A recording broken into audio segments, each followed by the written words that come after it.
رات کا وقت تھا۔ ایک گیدڑ جنگل سے بھٹکتے بھٹکتے ایک گاؤں میں جا پہنچا۔ وہ بھوکا بھی تھا اور تھکا ہوا بھی۔ اس نے سوچا چلو آج رات یہیں آرام کر لیتا ہوں، صبح سویرے واپس جنگل چلا جاؤں گا۔ کھانے کی تلاش میں وہ ادھر ادھر گھوم رہا تھا کہ اچانک اس کی نظر ایک بڑے حوض پر پڑی جس پر ایک بوری ڈالی ہوئی تھی۔ اسی وقت گاؤں کے کتے زور زور سے بھونکنے لگے۔ ڈر کے مارے گیدڑ فوراً اس حوض میں چھپ گیا۔ وہ حوض نیلے رنگ سے بھرا ہوا تھا۔ ساری رات اندر چھپے رہنے کے بعد جب وہ باہر نکلا تو پورا گیدڑ نیلا ہو چکا تھا۔ صبح جنگل میں جب جانوروں نے اسے دیکھا تو سب ڈر کر بھاگنے لگے۔ انہیں لگا یہ کوئی اور ہی مخلوق ہے۔ گیدڑ دریا پر گیا اور جب اس نے اپنی پرچھائی دیکھی تو خوش ہو کر بولا، ہا ہا، کیوں نہ میں سب جانوروں کا بادشاہ بن جاؤں۔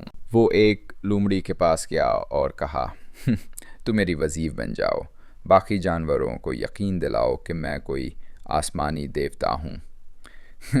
لومڑی نے فوراً سب کو خبر پھیلا دی، یہ نیلا جانور خدا کی طرف سے آیا ہے، ہمیں اس کی اطاعت کرنی چاہیے۔ اگلے دن سب جانور ایک سبھا میں جمع ہوئے۔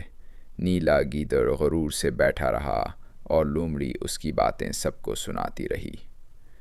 کئی دنوں تک وہ سب کو بے وقوف بناتا رہا۔ ایک دن ایک بندر کو شک ہوا۔ اس نے کہا، یہ نیلا جانور خود کیوں نہیں بولتا؟ بندر نے ایک ترکیب سوچی۔ اس نے دوسرے گیدڑوں کو بلایا اور سبھا کے پیچھے سے ہوا ہوا کی آوازیں نکالنے کو کہا۔ نیلا گیدڑ یہ آوازیں سنتے ہی خود کو نہ روک پایا اور زور زور سے ہوا ہوا کرنے لگا۔ یہ دیکھ کر سب جانوروں کو سچائی پتہ چل گئی۔ وہ بولے، یہ کوئی خدا نہیں، یہ تو ایک عام گیدڑ ہے۔